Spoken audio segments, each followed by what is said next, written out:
What's up guys, JV2017 here, and today I'm going to share my overall review of Xbox One mods and also talk about whether Bethesda have succeeded or not in bringing mods to consoles. Before we begin, I want to announce that I'll be taking part in BE3 Week on my fellow Fallout YouTuber and friend Lone Vault Wanderer's channel. BE3 Week is a collaborative project led by Lone that will have a ton of Fallout 4 YouTubers providing their predictions for Bethesda's E3 press conference. The event will be going on all this week, so make sure to click the link below and subscribe to Lone to hear my predictions on Bethesda's E3 press conference. Back to today's video. I know a review for mods sounds a little bit silly, but I wanted to share my thoughts with you all because the launch of mods on consoles has been just as exciting as the launch of new DLC. Xbox One mods have only been out for a week now, and that's still the level of interest and excitement they've had, and whether PC players like it or not, and by the way, that includes me because I play Fallout on PC, 95% of the time, whether we like it or not, more people own the game and play it on consoles. In fact, there was 50 times more traffic on Xbox One than PC for the launch of Bethesda.net mods. Now, that makes a lot of sense for a few reasons. Obviously, PC players have already had mods, so they're not super excited for the launch of, official mods. And also, I'm sure a lot of PC players stuck to Nexus for their mods because of the restrictions. But if you look at Xbox One and look at 50 times,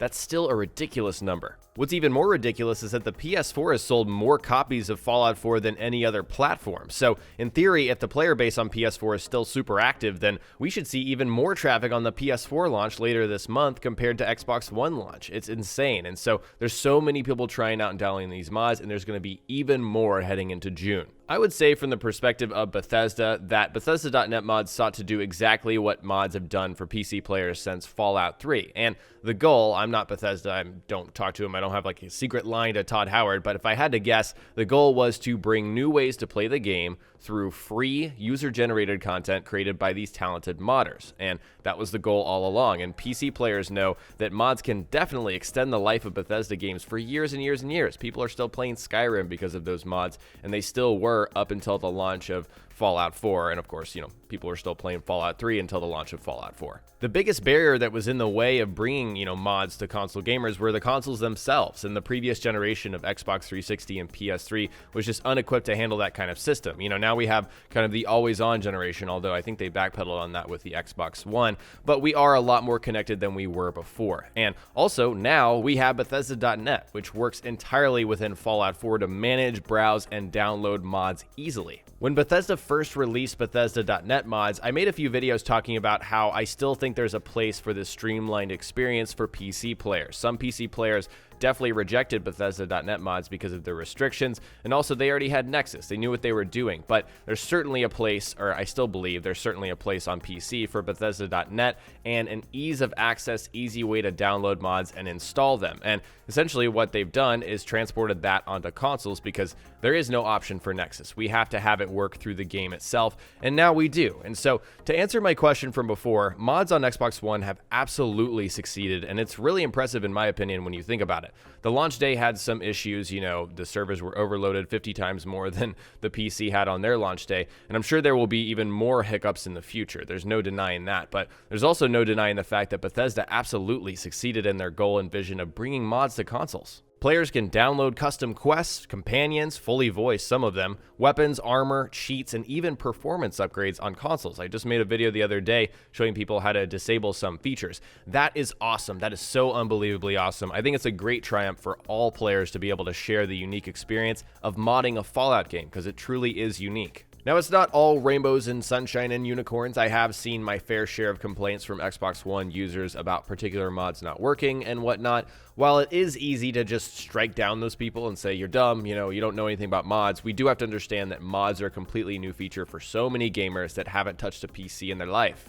Maybe they have, but they don't have their own gaming PC. So most of the issues I've read from Xbox One players and mods are exactly the same issues that PC players face with mods. Things like incorrect load order, game crashes, those are all common on PC just because that's an expectation that usually comes with modding on the platform that modding originated on. Xbox One One players just don't have that experience. At least some of them don't. And unfortunately, Xbox One players can't just edit game files to fix their own mods. That's something you see a lot on Nexus. If something's not working, they just say, oh, go in here and edit this. You can't do that. But Bethesda.net does have a pretty easy mod update system. I've already downloaded several updates for several mods in the first week of its existence. The point I'm trying to make is that while there are complaints, and certainly a lot of them are valid, we have to keep in mind that plenty of mods are fully functional and working just fine and great. And it's really up to the mod creators to make sure these mods work and not Bethesda. I will say, though, that Bethesda should do a better job of filtering out untested mods, or at least adding an untested category, because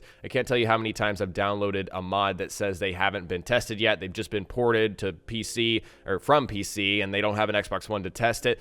I would really like an untested category to filter out some of those mods that we know might not work versus the ones that we absolutely know will work. That's the only legitimate complaint I can think of, and that's because it's directed at the system and not particular mods themselves, because when you're dealing with so much user-generated content, there's quality control issues it's really hard to all keep track of, and again, that's something that PC players assume. When you download a mod from Nexus, it may not work, and that's just a reality, and that's the same thing with consoles. And all this stuff is completely free. You didn't have to pay a dime for it, you just had to pay for the game, and then bam, you've got access to pretty much limitless amounts of user-generated content completely for free. Before we wrap up the video, I wanted to touch briefly on an issue that a lot of people talked about before console mods came out, and it's the idea that the introduction and availability of mods would remove the need for future DLC on consoles.